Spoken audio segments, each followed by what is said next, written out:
Good evening, ladies and gentlemen, and welcome to another episode of America in Black and White, where we discuss the issues that are plaguing our communities and how we can best solve them. Tonight, we have a very special guest. We have Mr. Alex Dumas. Mr. Dumas is going to inform us about a lot of things that not only what he does, but the things that he does in communities to help to build them.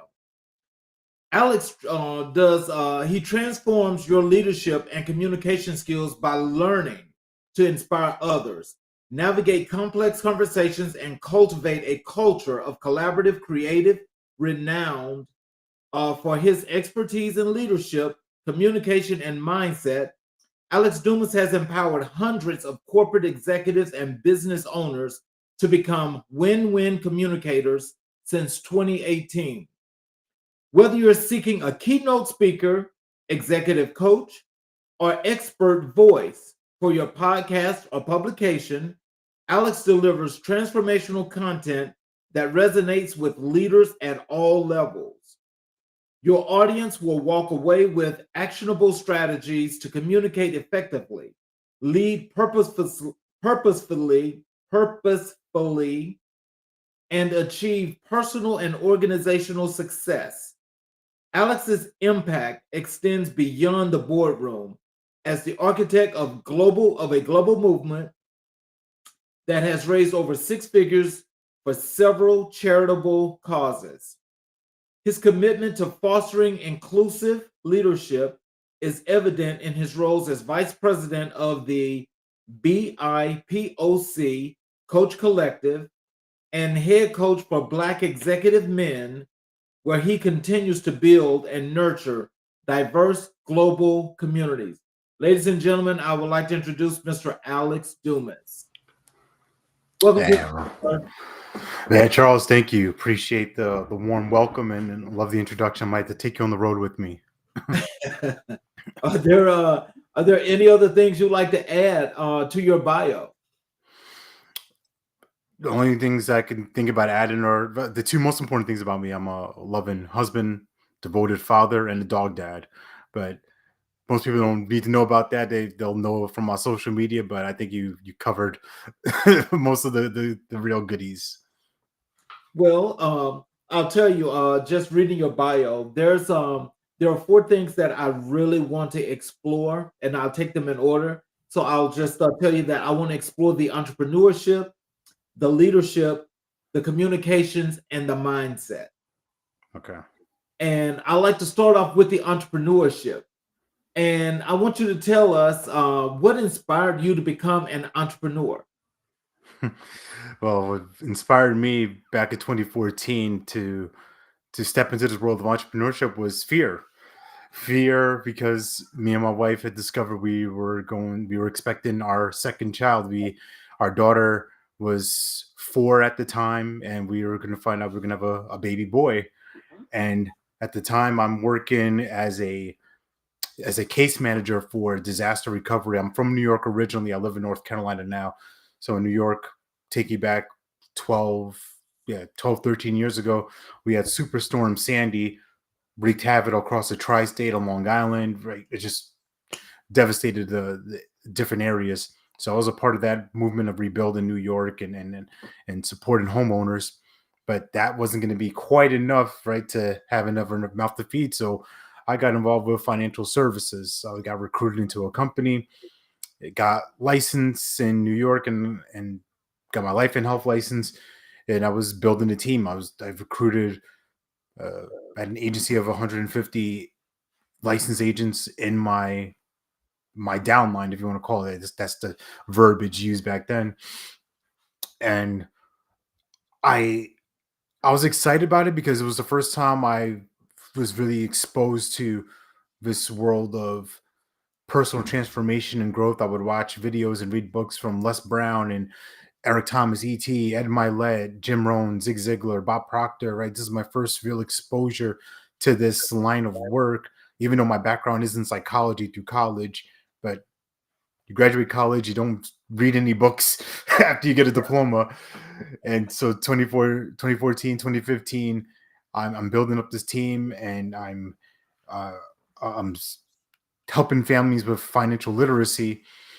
And it was a good intention, it was a good crusade. It just wasn't the dream for me, because I saw through coaching a couple of years later in professional speaking that there's a different way that I can amplify my voice, that I can bring my creative self to the table outside of the constraints of the financial business. And it's a great business. It's necessary for people to know this information, but I saw myself different. I knew that I didn't want to get like a Series 6. I didn't want to get these other certifications and go down this path from insurance.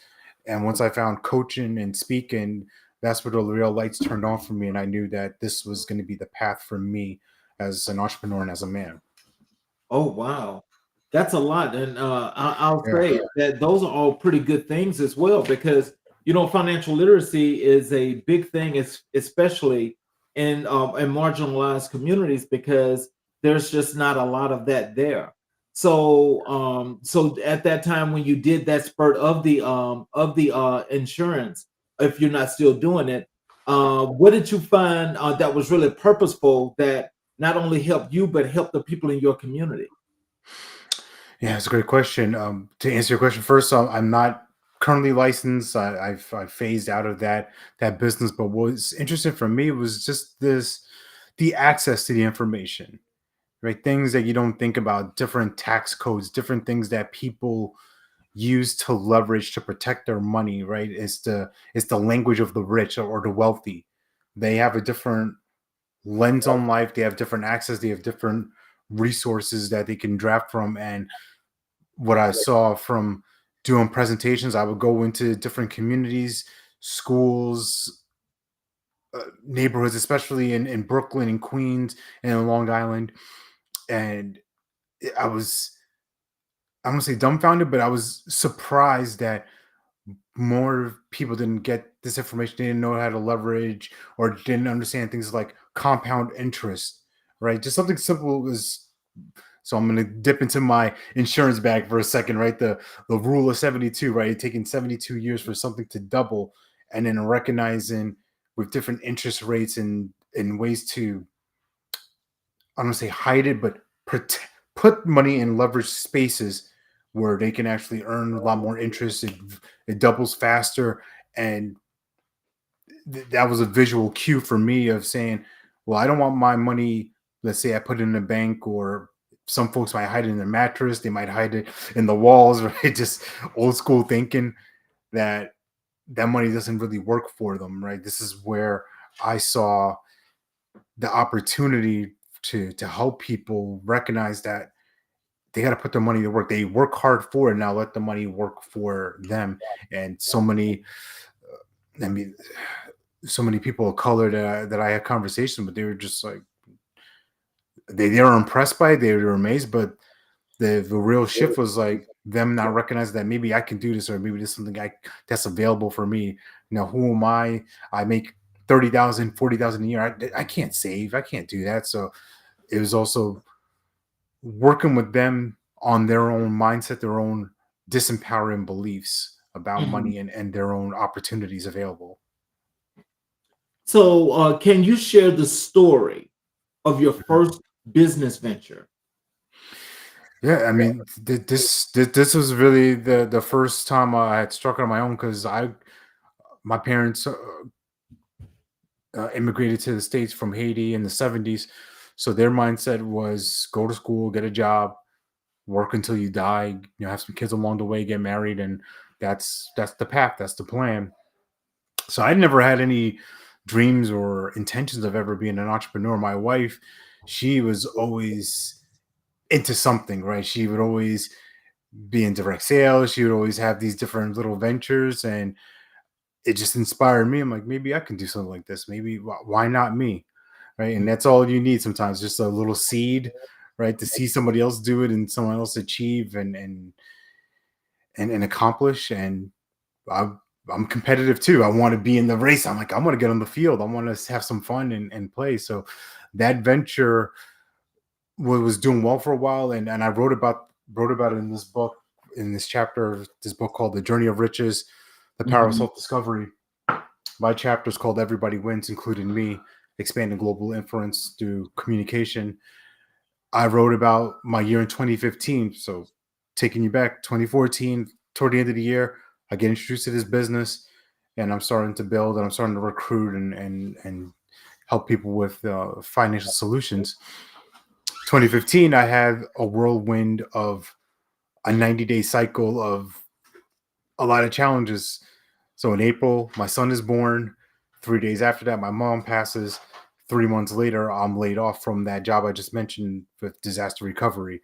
So all within essentially 90 to 100 days, my life is falling apart. I'm grieving. I'm trying to figure out how am I going to take care of these kids. My wife's on bed rest because of complications from the pregnancy and the delivery, and I'm struggling. And the business starts to tank. My energy is focused on scarcity. I'm now in a space of like I feel like I have to hunt. I have to get people. I have to recruit. I have to, and I'm going from Long Island to Wall Street several times a week because I have agents there. I'm trying to train them, trying to inspire them. Come on, let's go, let's go, let's go. Meanwhile, I'm having all these insecurities, all these doubts, all these feelings, this sadness, and nowhere, no space to actually process these things.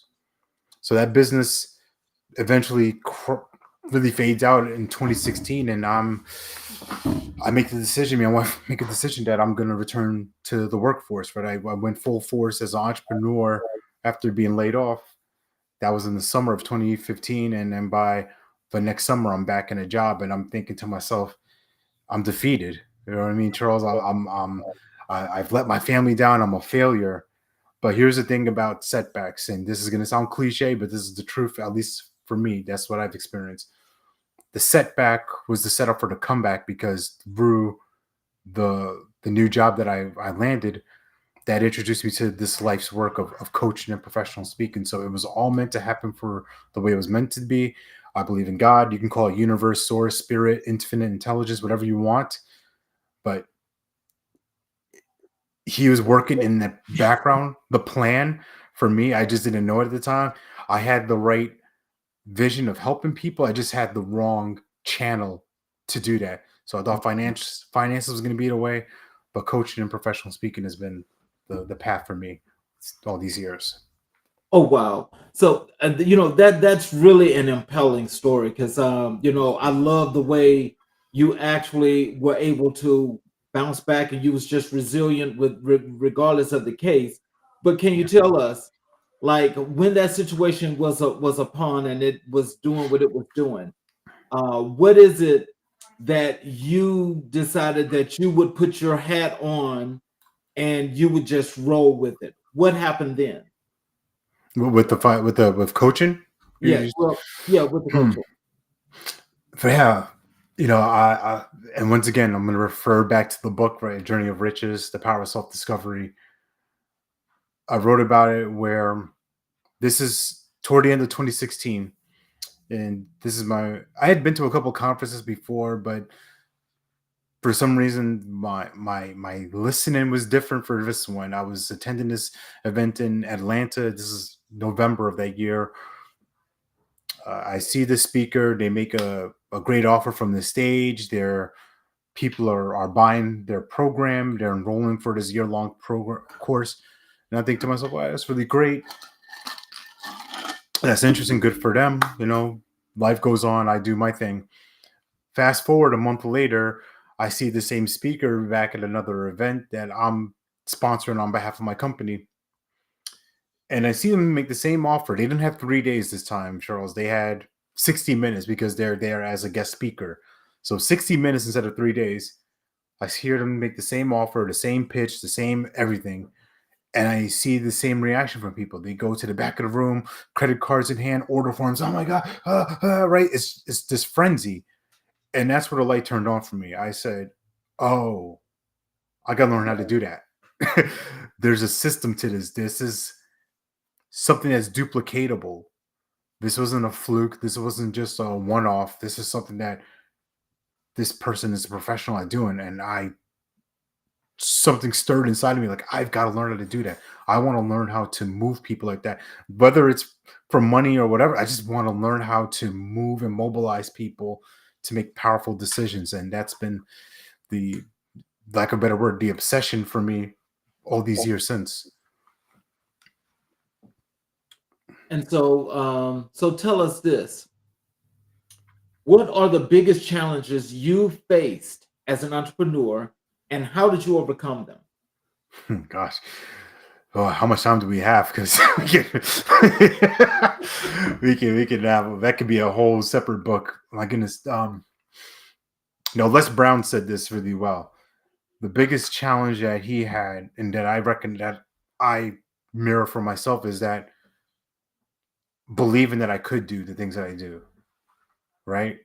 It's not a it's not a matter of inability or capacity or technique or skill. It's just, and this can sound hokey for some people, like the belief, but I had to excavate a lot of the different demons and challenges that I had within me, the disempowering beliefs, the thoughts that this isn't meant for me. I can't do this. I'm black. I'm young. Who am I? I don't come from a corporate background. I don't have these skills. I don't talk this language. I'm not, right. I could pile on all this evidence of what I'm not.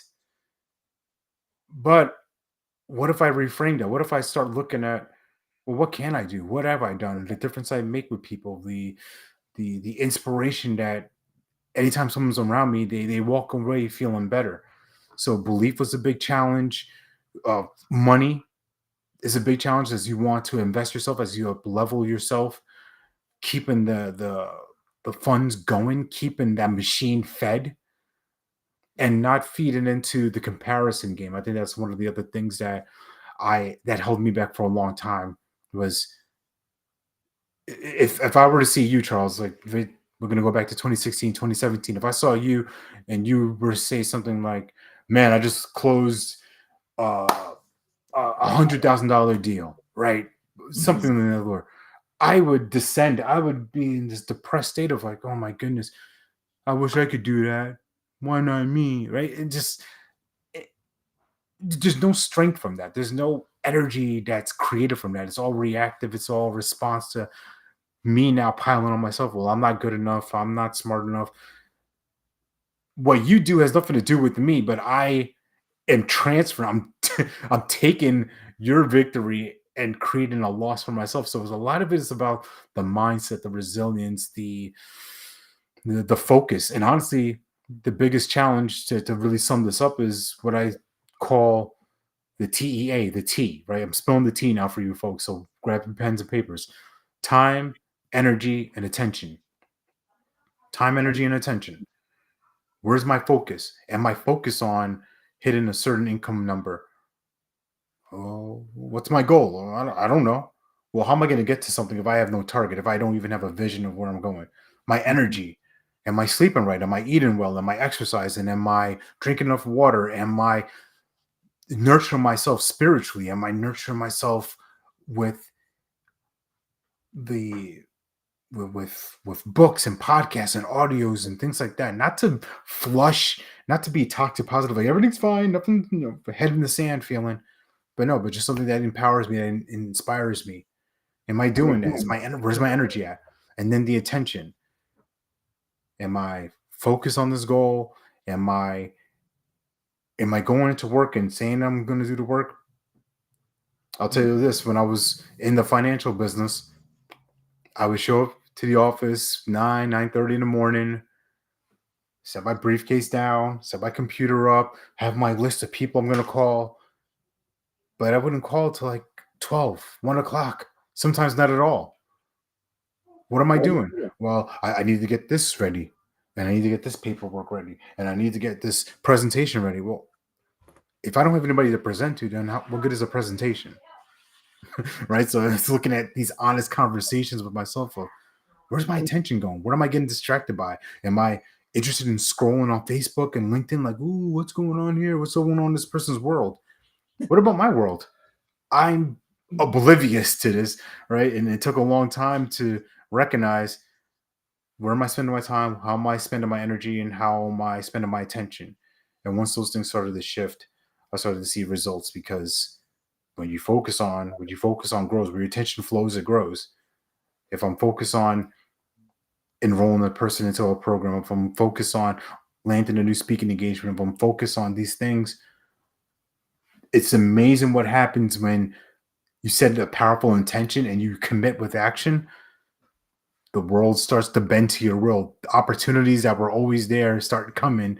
People start messaging you and calling you out the woodwork. Like, hey, I got this. I gotta meet. I gotta introduce you to this person. I gotta tell you about this thing. I want you to be a part of this mission here. How does that happen? It's it's from me taking personal responsibility and ownership.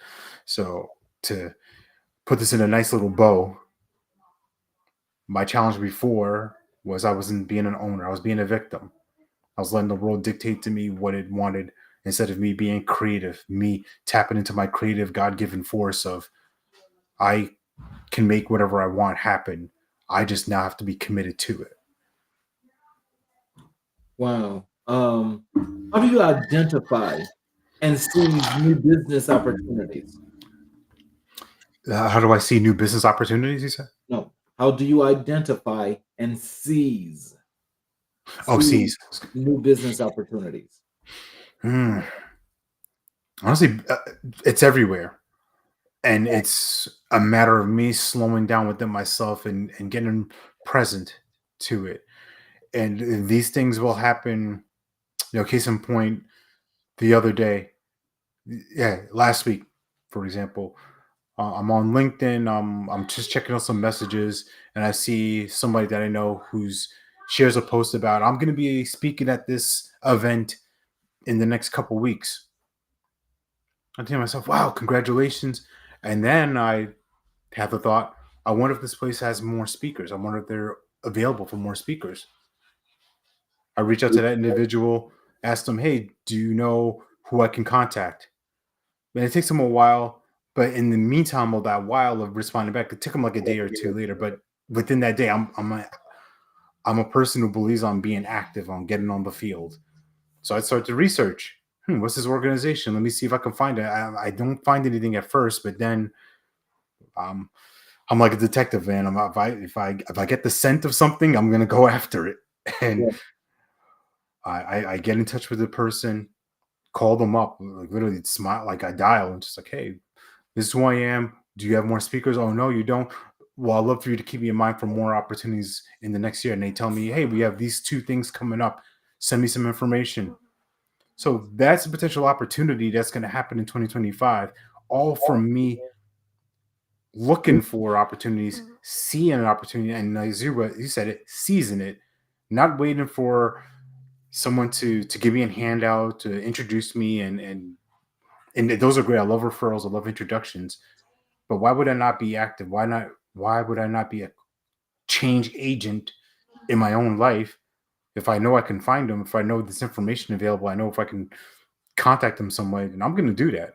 I'm going to get on the field. I'm not going to be on the sidelines like, gosh, I hope somebody looks for me. Nobody's coming to save me. I'm going out there. I got to get it. Mm. Well, I think proactive is something that most people need to be, regardless of the case. And Yeah. I can see that just in your journey, not only seizing opportunities, but in just growing and making things, manifesting things in the way you wanted them to be, is how things got to be where they are today. And so, I want to ask you about, if you don't mind telling us, what role does innovation play in your entrepreneurial journey? Gosh. Innovation is extremely important for me because I'm a very creative person. So I believe in a structure, a system, right? Some of this I'm very interested in things that are duplicatable, repeatable, that I can do over and over and not really have to think about. But within that, I like to create games for myself. I like to find ways to keep myself interested because if it's the same old, then it gets stale, it gets mundane, and I don't put my best energy into it. So I'm constantly finding ways to be enthusiastic, right? It may be something as simple as if I have a daily minimum. If my minimum, I'm just making these numbers up right now. My minimum is reaching out to five people, sending out reaching out to five associations a day. Mhm. Sometimes just like a workout, right? If we're working on the gym, if I know I can do 10, well, maybe I could do 12 on this time.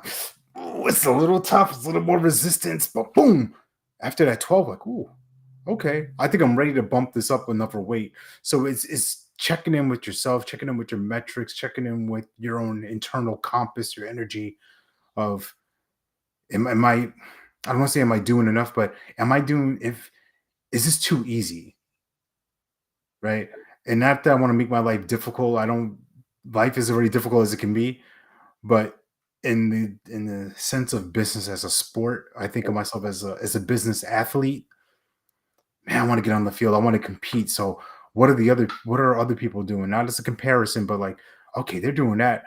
I think I can beat them in this game. Right. And so it's just these little micro things that keep me energized and keep me excited. And I love it. And I love working with clients like that too that are that are competitive but not combative. I think that's a big distinction that people can get confused, right? They can see somebody like Michael Jordan or Tiger Woods, and yeah, they're kind of at the extreme, right? They're at the top of their sports, and you have to be for who they had to be in their prime. They had to have that kind of mentality of like, I'm gonna just dominate you and destroy you. And I'm not about that, but I'm about dominating myself. I'm about winning the battle within so that I can serve people at a high level. Okay. Um, how do you manage risk in your business ventures? Hmm. A lot of that is for me is really just the intuition, the gut test, right? Just the smell test of things. Back in 2014, when I was getting into the financial services world, everything had to happen for the way it happened. But right away, it was one of those things that I didn't trust my gut. I didn't listen to myself because I was just listening to the presentation. I was going through the process of onboarding. It just didn't pass a smell test with me. I'm like, oh, I don't really know if I like this, if I should be doing this. But I was motivated by, I would say this by greed and fear. I was afraid, my son's going to be born. What am I going to do? And greed of, wow, money.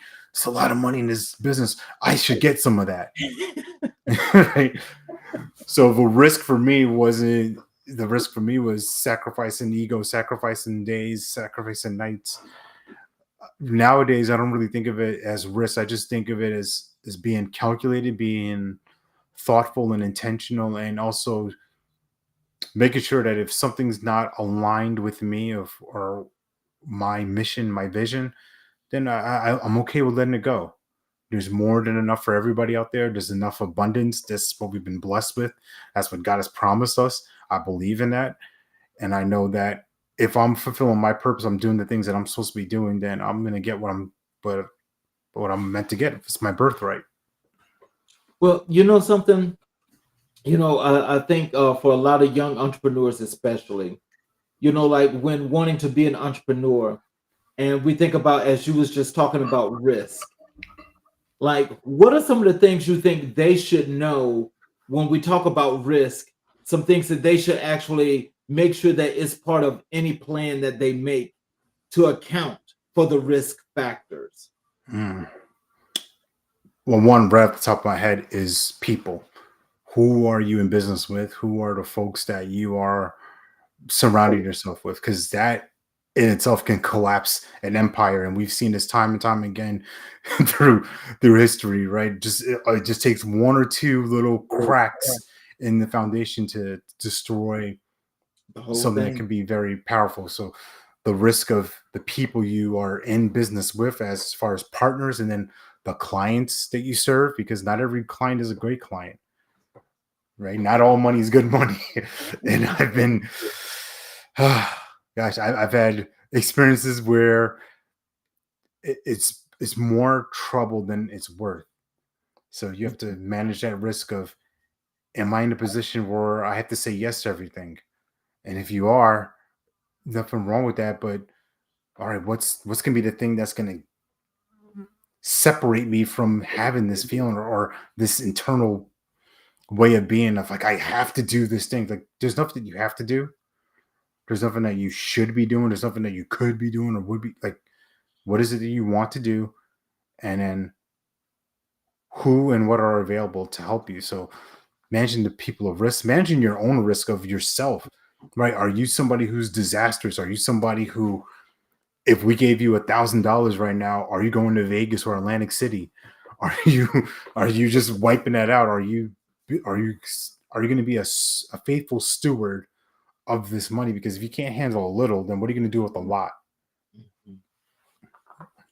So, what advice would you give to aspiring entrepreneurs? Mm. My advice for them would be tap in with the purpose of what you're doing, right? Really be aligned to it, be anchored into it, because that's going to be the thing that carries you on the long days and the long nights, the nights where things aren't moving, the drought seasons where cash flow isn't coming in as consistently, Mhm. and you're ready to quit, right? You're asking yourself the question, why am I doing this? Like, what the hell is wrong with me? Like, why? what is wrong with me? Why am I doing this to myself? And if you have a purpose, right? When I speak, I call it building a bigger bubble, build a bubble of influence, of impact, a bigger picture of beyond you. It's a generational thinking. Are you thinking of global impact? Are you thinking beyond just your own individual silo self of God, I just got to get out of this. Charles, I just got to get out of this situation. I Mhm. get it. Survival is a real thing.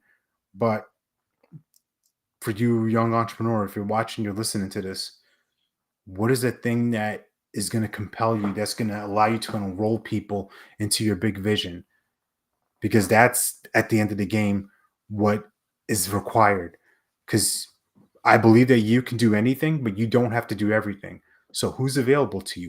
Who are the gifted and talented people to surround yourself with that can be your evangelists, that can be your advocates, that can shout from the mountaintops? This is what he's up to. This is what she's up to. You need to get on board with this train right now. They're going somewhere. Versus Mhm. the people that maybe don't believe in you. They'll weigh you down. They're gonna be asking question after question. They're gonna be, they might say to yourself like, maybe you've had this experience, Charles.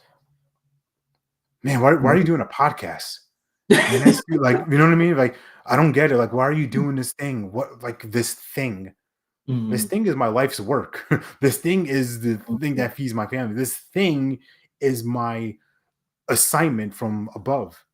Mhm. So it's not a thing, right? If you're in this space right now of your business and your journey as an entrepreneur of, I just hope this thing works. Well, we got to create not a thing, but it's it's the obsession, it's the dream, it's the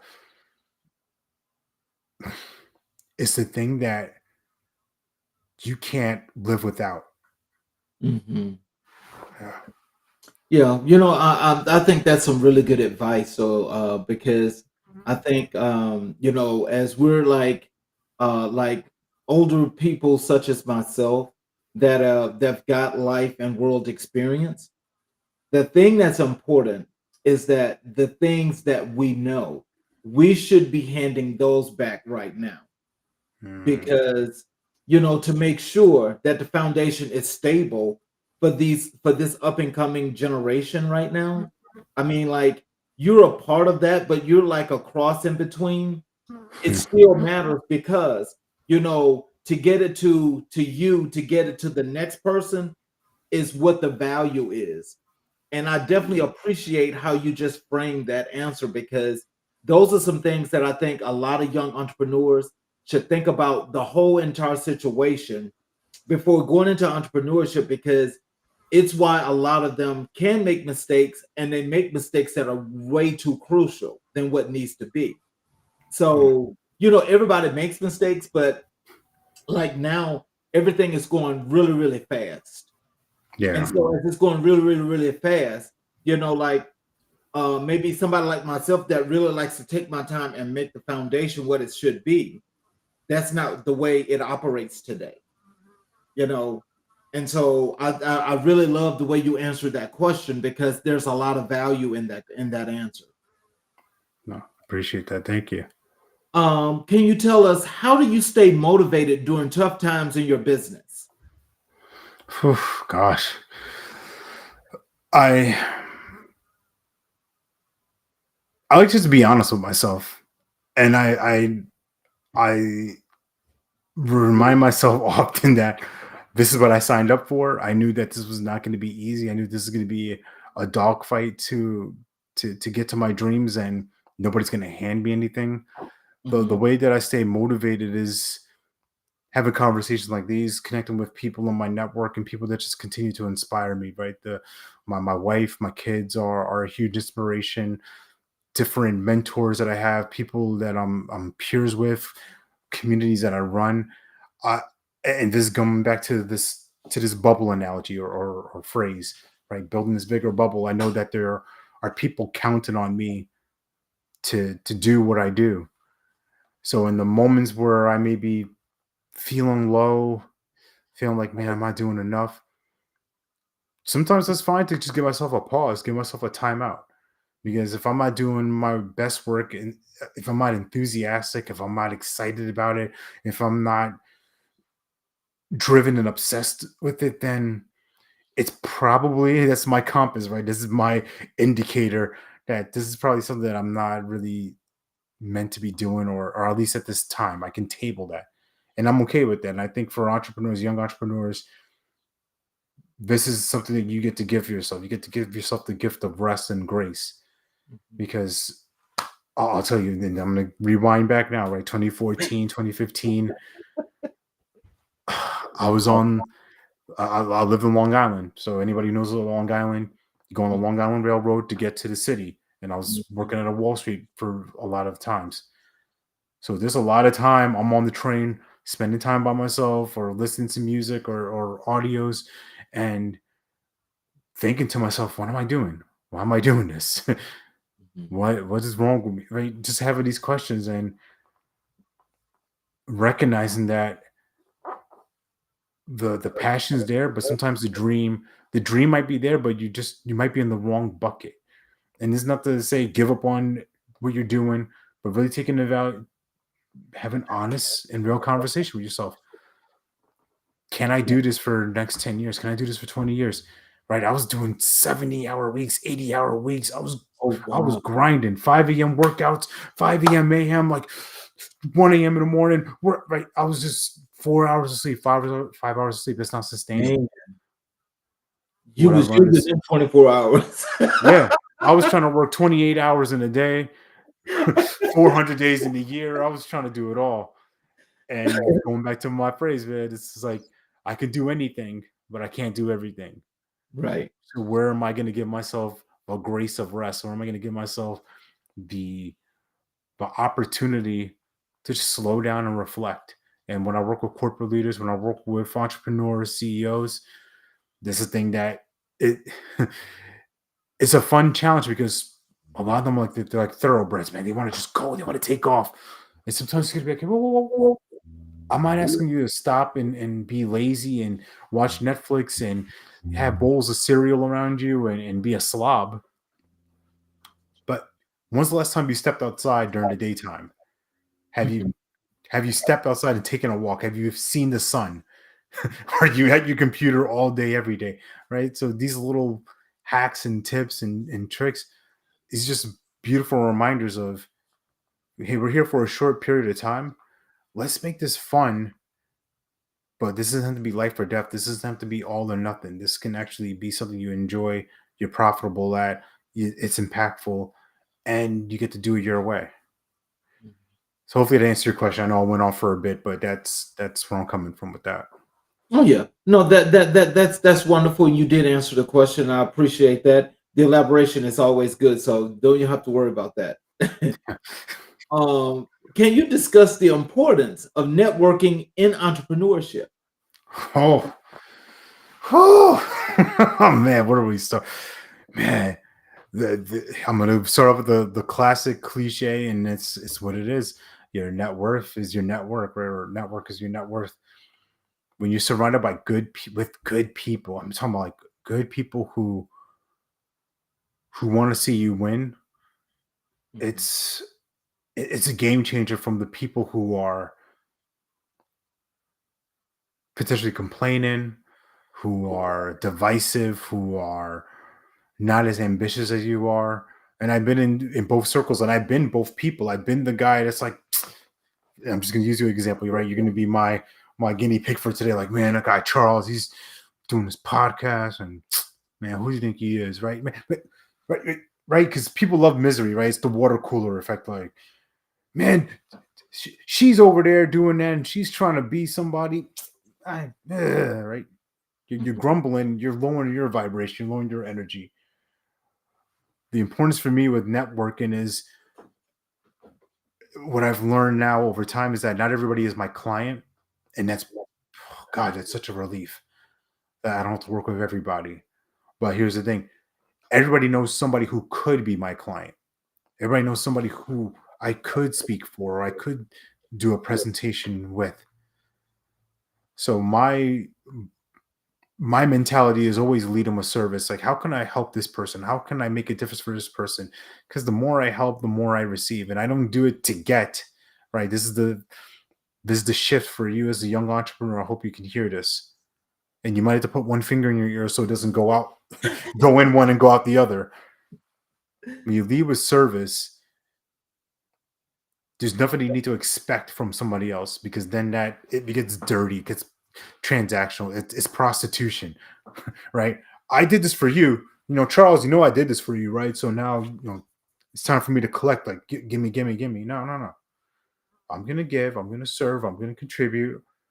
I'm gonna plant that seed, because at some point in the future, some point, whether it's through you or through somebody else, someone's gonna be like, man, that guy Alex, he's pretty good. He's a nice guy. He's decent. He's an expert in this. I want to reach out to him. I want to connect with him. I want to get in his world a little bit. Now, that's not for me, like, kind of doing a hold up. They're like, Charles, you better tell somebody about me, right? You need to, what I did for you, right? You know that. So that gets dirty. That gets like, ugh. The people that I've been able to collaborate with and curate a community with, they know where I stand. They know that I'm gonna amplify for them, and they don't have to ask me that, right? People share things. I'm gonna engage with them on a post. I'm gonna share it. I'm gonna talk them up, because if I want to be the person. This actually happened last week. I was having a connection call with somebody, and someone was like, man, you're like famous. I'm like, what are you talking about? Like I talked to like 3 people, and they all said, like, you got to talk to this guy. He's wonderful. He's amazing. Like, I didn't pay him to do it. I didn't put him up to that. I didn't Right. like slip him an envelope full of money underneath. Like, hey, make sure make sure you say, this is my affiliate thing. No, no, it's just from who I'm being and my network. I want to spend my time with people like that. This is my smell test, okay? So you all can take this. I wouldn't want to engage with anybody that I wouldn't invite over to my house to be with my wife and kids, or spend some time with me. If I'm like, then that's my radar, that's my compass, my North Star, that all right, this person, I can love you Vibe from a is good. distance. Vibe is good. Yeah. Yeah, And it's real. I agree with you 500% because I am definitely a vibey person. If I get that bad vibe, then I'm sorry, but you can't be in the circle. You can't be in the circle. I'm sorry. Yeah. Because if I'm not feeling that, then and I got to constantly walk around with something like doing this to me in my head, like that's wrong. What is he doing? What is he doing? What is he doing? I don't need that because that's a distraction. Yeah. Yeah, and it doesn't allow you to fully connect. At least this has been my experience. It doesn't. It disconnects me. It blocks me from really seeing that person or expressing myself. Right. If I'm always on an eggshell, like, oh, what's he gonna ask me? It's coming. Like that pitch it's any minute now. That train is never late. Right. That's not a real relationship. It's just me appeasing or approving, and it doesn't serve. Let's put it like that. And one other thing I want to add to the networking part, because I really need to give this shout out because I haven't before. I have 2 LinkedIn pages, right? Okay. And on those 2 pages combined, I've got more than 15,000 followers. Whew, well done. Now, the thing about that I'm going back to try to do is try to connect to those that I have not connected with, primarily like, like how we're doing this show tonight, Right. because that's very, very important, because the support on both sides has always been totally, totally wonderful. And so they deserve those kudos, but then it's also, the groups that I've been allowed to get into. See, it helps, as you're saying, because it helps to push it out a whole lot more. I'm not asking them to do that, but they do. Yeah. That's Yeah. totally wonderful. Yeah. Absolutely. And it takes So, time. It takes time to curate that. It takes time to grow that. So for and I'm speaking once again to young entrepreneurs, is your vision committed to the long haul, to the long game, right? If you connect with somebody today, are you almost like a puppy dog, like, when are they gonna refer me? When are they gonna buy my thing? Like, come on, hurry up. Like, no, no, no, no. Take your time. This is like dating, it's like courtship. Things will happen when they're meant to happen. If they don't happen, that's fine too. You mhm. don't have to be attached to every single person. Like, oh my God, if I see Charles, man, all right, that's right. If I'm I can't run the calculation in my head, like, all right, that's gonna be like $15,000 right there, right? Like, I'm not a price tag. I'm not, this isn't the prices, right? I'm a person. I know that's right. And for young folks, like, what is Price is Right? Just look up Bob Barker, Google, YouTube him, and you'll understand. So, how do you balance work and personal life as an entrepreneur? Oh, this is a great question. And I'll start it off with this. This is not to discount this question, but I recognized in my life that I don't think there is a balance. I don't know if I can achieve that. I can aspire for harmony, but case in point, right now we're having this conversation, right? So the time of the year, it's October. It's almost Halloween time. My daughter's high school's a couple minutes away. My wife and my son are over at the high school right now doing a trunk or treat. I could Oh, be with them, but I mhm, made a decision. I'm going to be here because we set this up. We have a commitment to have this conversation together. mhm, So me being here means that I'm not with them. But guess what? Because I'm not here with them, I'm here with you. That means I'm locked in with you. I'm dedicated to you, dedicated to your audience. And here's the thing that I was just coaching someone on this earlier. This person runs a financial business. The thing that gets in the way of most people is that they don't know how to complete things. They don't know how to mm. finish what they start. And this is, this is me, full confessional, telling to myself. This is where I operated from. Gotta do this. I gotta do this. I gotta do this. Oh my God, that's exhausting. Spinning plates everywhere. Whoa. Like, hold on. What if I could just do one thing and then go to the next thing?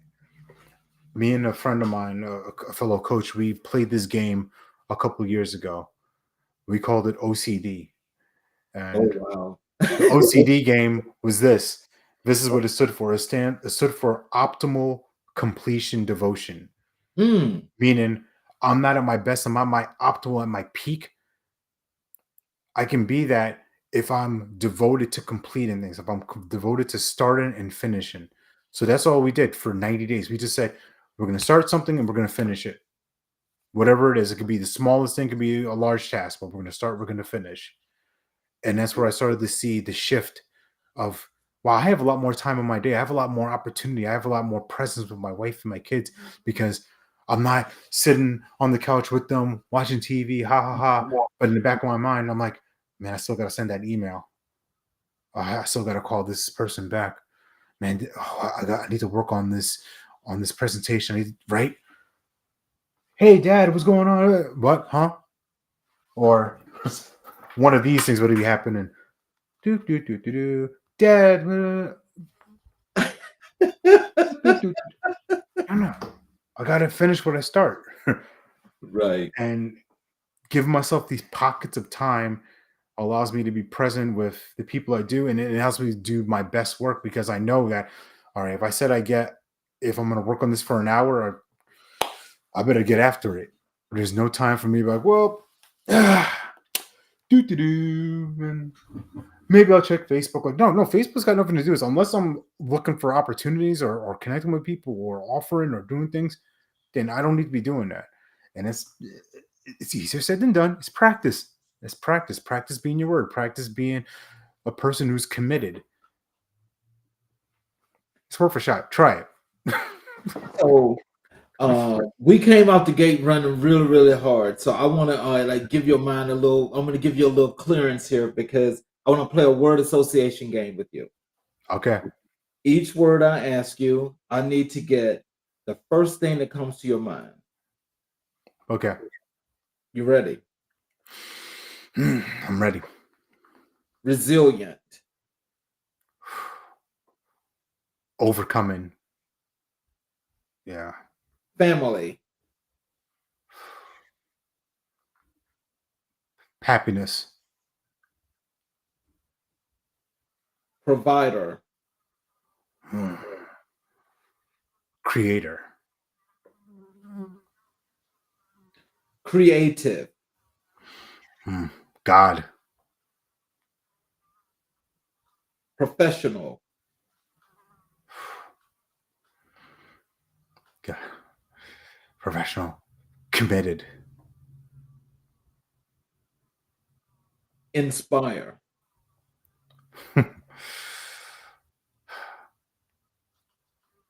Influence. life. You said life? Uh-huh.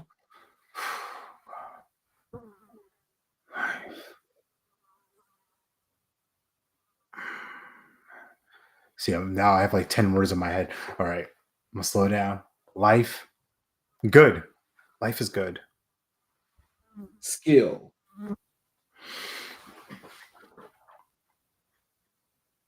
Open mindedness.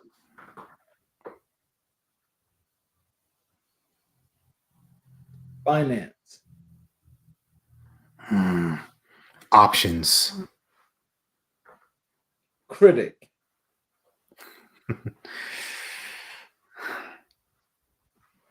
Critic.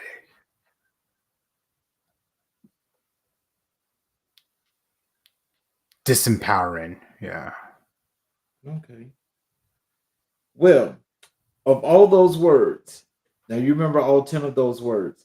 Can you I tell definitely me remember. which of those words most closely associate with you and your career? Mm. I didn't say creative. Yeah. Creative. Yeah. It's a toss up between creative and resilient, but I'll go with creative. Okay. So tell me, why is it that creative is the one that stands out most to you?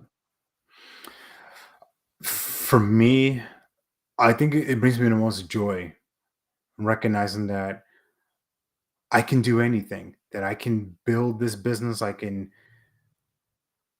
shape it the way that I want it. It doesn't have to be this outline or something else somebody else has done. And that's only come from me trying to fit myself in the mold early on in my coaching career. I joke about this a lot. I always say that I was inspired by people who told me to build the funnel and they would come, right? Just build this website, build this course, build the thing, and people would come. I did all those things and nobody was coming. Like nobody's here. I'm like, where they at? I thought I was supposed to do the thing, and I started to realize and recognize, okay, maybe this isn't for me. Then I came across some different philosophies, some different ways of approaching business differently. Mhm. Adopted those, modeled after that. But my life is just is always reinventing. I'm always reinventing who I am and how I think and what I want to do. And I think that's at the end of the day, that's our gift as humans, right? As people, like I said, whatever faith you subscribe to is yours. For me, God is the master creator and we're made in his image. So for what I believe is that creativity, abundance, that's my birthright. If you were to cut me open right now, Charles, it's gonna look like blood, it's gonna look like veins and bone and all that. But for me, that's creativity that pours out of me. I can't help but create. Even when I try, even when I try to turn it off, right? Like Mhm. quote unquote, like just shut my mind down, my mind is like, whoa, this could be better. This could be tweaked. And it's not a self-deprecating thing. It's not like, oh, Alex, you suck and you should be doing better. It's just, wow, I see a new opportunity. Right. And I think that's the best gift that we can get. When I was younger, as a kid, as a boy, as a teen, young adult, I didn't see opportunities. I thought things were just the way they were. This is how it is. Mhm. No, there's no avenue, there's no outlet for me besides this one thing. And through coaching, through mentoring, through support, through love, I've recognized that wow, there's a lot of possibilities out there. There's even more that I can't even think about all of them. Mhm. But what I get to do, right? This is the key word. This is why language matters, kids. If you're watching, you get to do is you get to choose. When I realize that I get to choose who I want to be and what I want in my life, God, that opens up so many opportunities, so many people, networks, people that I never thought I could get access to because I'm creative enough to believe that I'm worthy of that and I'm gonna go get it. So, do you think that it's that innovativeness, that creativity that you have that makes you the loyal, reliable husband slash entrepreneur that you are today?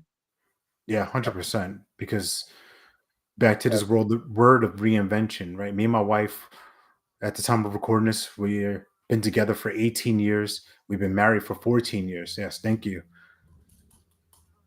If you can imagine this, I'm not the same person who I was when we met 18 years ago, right? And Right. every day I get to create my wife in a couple of different ways. There are some days where I create her as somebody doesn't get me, she doesn't understand me, why is she like this, right? I can create her that way. And I can hold her in this mold, this vision of, wow, she doesn't listen to me, she doesn't respect me, she doesn't get me. Man, why am I doing this? And there are other days where I can create her as, wow, she's the most important person in my life. This person saved my life. This woman gave me the gift of these two children. We built this beautiful home together. We built this beautiful life. So it's a creative process. Same thing with my business. The business is my other woman. This is my mistress, my my coaching business, right? Right. I get But I can create that as something that's, man, it's difficult to find clients. Man, this thing sucks. Boy, life is tough. Nobody wants to buy this. There's no money out there. I could create that. Or I could look at it as, wow, there's opportunities everywhere. Wow, there's so many people out there who want to see me win. There's so many people out there that are supporting me. There's so many people who want to hear my voice and want to hear my take on different things. So it's a creation. Everything is a creation.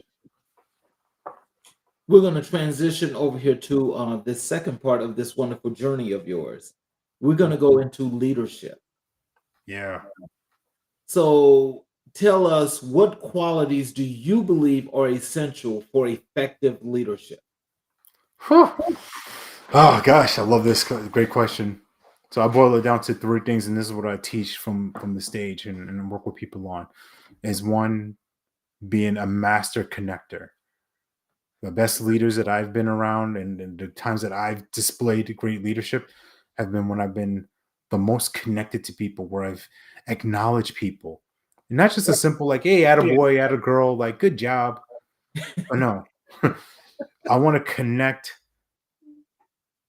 something that they do with something that they are and that they know they are, or a trait that they believe they have. So case in point, no, here we go again, Charles, my example here. If I'm leading you in a situation, I could say, hey Charles, thanks for setting up the podcast, good job. And you'd be like, well, thank you, kind of, right? Mhm. But if I was saying, Charles, I love how dedicated you are to this. I love how you are committed to making sure that people are empowered and inspired. You're such an amazing host. You're an amazing leader. that does something different, right? You sit up a little bit differently when you get acknowledged, when you get recognized, and that's what people. Mhm. I know for myself, that's all I've ever wanted. It's just like, can people just see me? Can people just recognize and appreciate what I do? Not that I need a parade. I don't need a confetti. I just need people to like acknowledge, like, all right, I'm here. I exist, and I'm valued. I'm seen. So be a master connector. Two, be an amazing collaborator. I've said it over and over, and I'll say it to the day I die. You can do anything, but you don't have to do everything. Mhm. How much easier is it to let other people in their zone of genius, their area of expertise, do what they do best? You have the vision, you cast it as the leader. This is what building a bigger bubble looks like. Mhm. Can this person handle this task? Can this person handle that? You trust them to do that, right? Mhm. You give the guidance, you direct, but you let them take ownership of it. That's collaboration. That's that's where things really get fun. That's when you don't have the 1 a.m. wake ups of like, oh my God, what am I gonna do? You sleep well at night. Three, be a masterful creator. Be always creating. And that for some people may look like, oh, never being satisfied. That could be a part of it. But it's just always thinking like, how can we do this better? How can we make this simple? What and when you're connecting with people, when you're collaborative, it frees up your mind. It frees up the baggage of all the things that you don't want to do or you're not the best at, you're not skilled at, so that you can start to see the big picture, the big bubble, and you can move and direct and mobilize people in a powerful way. But that only happens when you give yourself space and you actually are okay with, this is going to be a dirty word for you leaders out there, letting go of certain things. I know somebody out there is like, no, no, no, la, la, la, Alex, I don't want to hear that. But it's real. Let Let it go of that go. control. Just let it go. And this is from a self-proclaimed control freak too, right? And there's moments where that flares up when I'm like, it should be done this way. And I gotta check myself, right? I gotta be like, whoa, where am I coming from? Oh, am I coming from? I think I have the best idea. Am I coming from a place of I want to get the credit, I want the award, I want people to give Alex the pat on the back, or am I thinking about the team? Am I thinking about the clients? Am I thinking about the overall impact that could be made versus my own desire to get the glory and get the trophies for myself? I'd rather have all of us have trophies. That's why my chapter in my book, that book is called Everybody Wins, including me. I'm a part of everybody. I get to win too. I'm going to tell you something. I really, I love that answer so much because it said so many things. Mm. And this is the thing that I hope, especially these younger folk that's out here watching tonight, will understand that when we talk about leadership, that last point is the one that just it's just like it's the everything. And that is you don't have to be in control of everything. I am the first person, and I will tell you that it's so like with the OCD and the everything else that I have that and and bringing in other folks. I mean, I brought them in for a reason, but initially I actually had that problem. I'm like, oh my God, it's like I couldn't sleep because I wasn't doing it. And it's not that it wasn't good, it was great. But it's like, I don't even know if that's right. That's what I'm saying to myself. Yeah. So, and that's so self-sabotaging. Yeah. But it's true, and sometimes we just got to get over ourselves. Yeah. I mean, it's and I'm not saying it's easy. This is a thing that's a practice. It's a Yeah. practice. And I think it boils down to back into the even to that connection space of like just trust. And this is kind of going back into the network too. Do you trust your people? And if you don't trust them, then why are they there? Mhm. So that's a whole nother conversation for some folks. Like, oh, ooh, Yes, I know sir. I know I'm poking right now. I'm poking somebody like, oh God, but it's okay. It's all right. So tell us, how do you inspire and motivate your team? Gosh, acknowledgement all day, every day, man. it's something that I don't even want to call it a technique because I work on it so much that it's just a way of my being of someone can, even case in point today, right? The group that I co-lead, the BIPOC Coach Collective. We're a small group of coaches, at least on the leadership front. We have people around the world that we're here to support and mobilize and help them with their businesses and help them advance professionally. And one of the members did something on an email. I'm trying to remember exactly what it was. They put something together, right? Here it is. They had put together this framework uh, for a guide for like speakers that we bring in, like guest speakers. And so earlier today, I put it together in a nice presentation format, right? I was messing around in Canva, did the whole thing, but like they laid it out, and I just wanted to let them know, like, hey, thank you for setting this up. Thank you for doing this because you made my job a lot easier. You made my part in this a lot easier. You set me up, and all I had to do was just slam dunk, right? That's all I had to do, but it that doesn't happen without them. So I think a key thing is I call it going for the gold or listening for the gold. Like, where's the gold in what this person's saying? Where's the gold in what this person's doing? Because if I'm looking for that, then I'm gonna find it, and vice versa. If I'm looking for the mistakes, I'm looking for the things that irritate me. I'm looking for the things that that grind my gears, and I have a grievance about. I'm gonna find that by the truckload, and that's that's never gonna allow them to be their best because they're always gonna be they may be potentially thinking, yeah, he's giving me this compliment now, but I know that other side is coming. I know he's gonna lay out some things he doesn't like, and this is not it's not a bubblegum thing. It's not ostrich head in the sand like that. Everything's great. But I just make the choice. Like I want to choose to find what they're doing well and acknowledge them for that. And that's been something that's been helpful for me. It creates a much more inclusive, thriving ecosystem.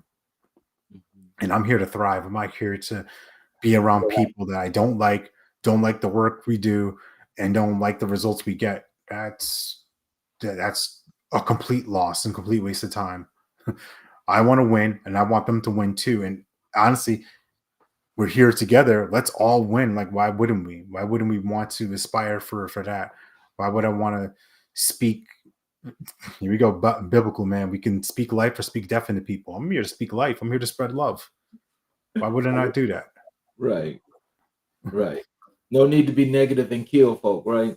No, there's Mm. enough negativity out there. If you're around me, I would hope for the most part you feel like okay, you walk away from it like you feel a little bit better about yourself, or you feel clear and more confident. So tell us, can you share an example of a difficult leadership decision you've had to make? Hmm, gosh.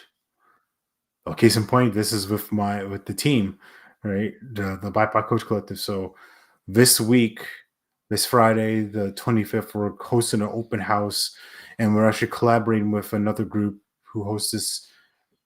It's now turned into like a biannual event, or yeah, is that right? Twice a year, biannual, whatever. Anyway, twice a year event called Coach's Barbecue, and we have been talking about it for a couple of months, and but we never really pulled the trigger on it. I wasn't available for a leadership meeting that we just had, and it was decided like, all right, we're going to be a part of it. We're going to do all these things, and I'm just being transparent. I felt triggered by it. I felt upset. I'm like, wait a minute, we didn't even do all these things. We just things we have to set up. There's right. I'm getting annoyed. I'm having imaginary conversations with myself. I'm having arguments with them with myself, and it was a great wake up call for me. Like, hey, Alex, remember when you said that you don't have to do everything? Oh yeah, okay. That there's a team here that's supporting you, and they have a vision too. That it's called the collective. It's not the Alex Dumas show. Mhm. Oh yeah, yeah, that's right. So in that case, what's going to serve me and what's going to serve them get this done? Because it's on the table now. The ball is rolling. The clock is moving. This event is happening. So am I going to be the person who's a negative Nelly, like, well, you guys go figure it out. I wasn't part of the whole thing anyway. So, or am I going to be the leader I am and say, hey, what needs to get done? Hey, how can I help? How can I contribute to this? What's going to be the most effective? And that's already been put in motion. I've done a couple of LinkedIn lives, set up some graphics, set up some things on our website, right? Just doing my part and talking with the team of like, hey, what do you vision for this event? What would you like to have happen? So I think they're put into practice like, hey, am I connected with them? Am I collaborating? Am I being creative? Or am I going to condemn them? Am I going to criticize? Am I going to chastise and complain? Those are Mhm. choices. Right. I'll tell you one thing. I gotta say, once you set that plan, once you have everything structured the way it should go, I think it Mhm. all works. But you always have some people that want to come in, especially when they're having that bad day, they want to throw red paint on everything. And it's like, you're not Peter, but hey, come on now. Yeah, I'm not bringing my cloud. Listen, I spent, gosh, a long time what I call in my black cloud kingdom, my personal thundercloud of being upset, asking myself disempowering questions, judging people, complaining, like I said, grievances, being annoyed and people being a nuisance to me. And of course, I'm perfect. I never do anything to offend anybody. I never do anything to upset anybody else. It's their fault. If they got a problem with me, it's on them. It's a check up on the neck up, like, oh, maybe I was a little sharp here. Maybe I wasn't as kind here. Maybe I was disrespectful there. Right? That's a possibility. So where am I not being the person I were? Where am I now sitting then and not being open and not being welcoming and inclusive to people? Ooh, I don't want to look at that, but it's real. It happens. Mhm. Can you share an example? Um, oh, well, let me just ask. No, not. I'm going to ask you this: how do you handle conflicts within your team? I think the best policy is just everyone we air it out and not in a slinging, disrespectful way of you right. It doesn't get personal. It doesn't get into attacking someone's character. But I think the conflicts that we've been able to resolve have all come from being open and trusting each other, and that being the foundation of who we are, of being authentic, of showing up as who we are. And those conflicts, those tensions in the moment, right? I can get heated about it. I can feel flush. I can feel like my blood is boiling. But it's always in hindsight. It's always taking a step back and like I said, going for the gold, listening for the gold of, well, I didn't like how this person said this to me or how they said it, what they said and how they said. But where's the gold? Is there some truth here? Is there something here that I can use for my advantage? Is there something here that I'm not seeing that they're seeing? And this is in the the professional setting and in a personal way, right? My wife is she is one of the people who will always hold me to my word. And when I'm not, and it happens, she'll be like, hey, listen, you weren't you said you were gonna do this and you didn't. Well, honey, but there's no honey anything. Honey, what? Did you do it or did you not? Okay, made a mess. Now I get to clean it up. And I think approaching conflicts that way has served me because it takes it from this character flaw of mine. It takes it from this identity of, man, I failed, so I'm a failure. I messed up, so I'm a mess. Uh, and descending into this happened, right? This baseline thing happened. Now, what do I choose to do? How do I choose to improve from here? How can I grow from this? What's the lesson in this for me? And it's not flushing things away, it's not dismissing things, it's not people say toxic positivity, right? It's not that. It's just my choice. I choose to not dwell there. I can feel it. I can have the moment of like, well, okay, I really messed this up here. Simmer in it, saute, but I'm not going to live there. It's a stop. It's not a stay for me. Mhm. So, um, what strategies do you use to develop and nurture talent within your organization? That's a good question. One, just being curious, right? Curious as far as what does one person want to do? What's their strength? Right? We've one of our members, they're certified in behavioral strength analysis, so we've all had chances to work with them one on one, and and for them to like point out these different things, right? Not, excuse me, not come from a place of being accusatory or judgmental or condemning, but just looking at, hey, these are the kind of things, the areas that you're really strong in, and this is how it translates into what we do and what we're building here as a movement. So that's one part of just getting honest of as far as what people's strengths are. I've mentioned acknowledgement. I'll continue to mention that because that's such a powerful tool for people to receive and to use. And I Mhm. think that the last piece of this is through those things, finding ways to put people in the right places and position to win, and casting that big vision, right? The big bubble of what are we doing? What are we up to? What are we trying to accomplish? And then how can you help us do that? And if you're curious enough to ask that question and be willing and be present enough to hear the answer, right? Hey, Charles, how can you help me? Well, I can. Yeah, yeah, hold on, buddy. Just right Mhm. now. Now I just dismissed you instead of including you, and welcoming you into this mission. Um, Let me ask you this next question here because this one I think kind of like ties in these last five questions.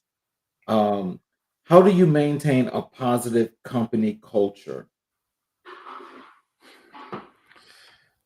I think for us, I'm referring to my group, the BIPOC Coach Collective.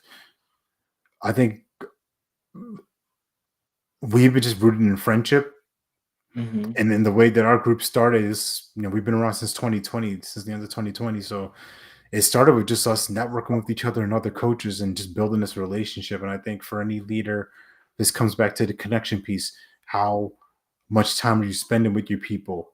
The quality time too, not just, all right, we need to go have a review now, Charles. This is the annual thing. So let's talk about all the things you did wrong. And I want to build a real relationship with people, and I think that's been the glue, honestly, for us. And anywhere else I've been, right, whether it's been through the Black Executive Inc. community, whether it's been through different events I've been able to lead, when I genuinely like the people and have a healthy respect for them, Hmm. the work is so much easier. Even back when I was in case management and in the nonprofit space as a manager for group homes, working with special needs individuals, when I enjoy being with people, right? When we think about our work life, we're going to spend about 40 years in our prime, right? From early 20s to traditionally, right, the mid 60s, early 70s. That's a big chunk of our life. Our life is with these people. Hmm. Wouldn't it make sense that we like what we do and like where we're at? I'm I not would here say to have a bad time. I'm here to have a great time and have a great life and win with people. right, right. Um, what role does empathy play in your leadership style? Gosh, empathy is huge.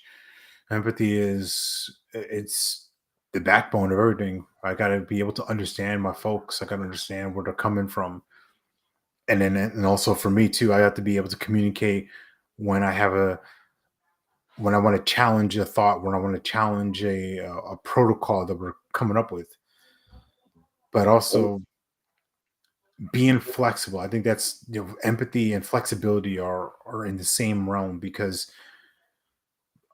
yes, I can want things my way, but entrepreneur doesn't want things their own way. But leader doesn't want things their own way. But I also have to be empathetic and flexible enough to know where my where my people are coming from, where are they at, and that's me staying tapped in. That's me staying connected, and it's just being able to be present and recognize that, yeah, this person has a hard situation, right? And in my group, there's been a lot of different challenges with other people, right? With health challenges, family challenges, just you name it, it's happened. And instead of me being like, well, you were supposed to do that, but now I got to do it. I got to pick up your slack. Hey, I got you. What do you need me to do? Take your time. When it's time for you to come back or re-engage with us, we mhm, got you. And then the show goes on. But that's us being strong enough to ask for support, ask for help. And I think empathy is the is the is the bridge for that, for people to be comfortable enough to say, you know what, I just need, this is what's going on in my life, instead of suffocating that and stifling that and holding on and hoping like nobody knows. Hopefully nobody knows my secret. I'm embarrassed by this. Like, we're all in this together. Your life affects my life. mhm. That's very smart. So, can you tell me something? How often do you guys have your meeting? Yeah. Right now at this time, about twice a month, we usually have like a guest speaker come in, talk to our group, and then we have an open house, open to the public experience for people. So that's one that's going to be happening this Friday on the 25th. And then we're implementing a few more different things where members can connect with each other, do some coaching, um, implementing some different spaces for them to tell their story. I run the monthly podcasts, but I recognize that we have so many members, we have so many impressive people that for me not to get their stories out, it's the service to them. So we're implementing some things on LinkedIn pretty soon where we're going to be able to have a lot more frequency of engaging with them and talking and talking to our community and expressing who they are. So to answer your question right now, about twice a month, but we're going to be ramping it up to about 4 or 5 times a month, honestly, with the different things we're up to. Okay. Um, how do you stay adaptable and open to change as a leader? Hmm. Checking my ego at the door. Being, I think for me, just it's a natural thing for me, just stay that I'm usually open to possibilities. I'm open to different perspectives. Doesn't mean I have to adopt it. Doesn't mean I accept it head on. But I keep my ears open, and I keep my ears to the scanner of what's happening in people's lives and different propositions or offers or ways that can be tweaked or adjusted and improved. And I'm all for that. If it can be improved, we can do it faster, easier, simpler, then tell me more. I'm curious. And as a coach, I think that's been one of my greatest assets and superpowers, is just being curious and wondering, well, what if and what's possible and what could be. If I stay open like that, then there's no stopping. There's it's literally endless. So I'm all for it. Can you discuss the importance of leading by example? God. Oh, as a parent, that is something that I am I'm tasked with every day. And it'll look like something like this. I may say to my kids, "Hey, put your shoes in the closet, clean up after yourself, clean the table, do that." But they don't always do that, but they need to see me doing it. Even if they don't do it, I Mhm, need to be doing it. I need to be taking the lead. I'm doing the dishes. I'm gonna vacuum. I'm gonna put this stuff away. Not because I want to shame them or roast them, but I want to show them that this is what it looks like when you stand by your word.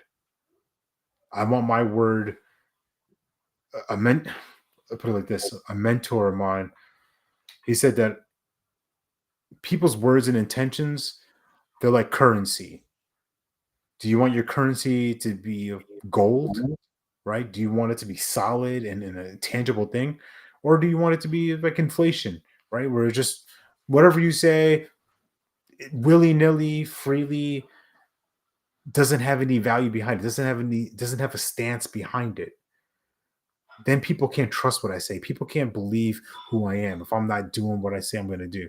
If I'm saying I'm going to work out several times a week, but you catch me on the couch, I'm eating cereal, ice cream, not going to the gym, not running, not exercising. It's like, what are you doing, right?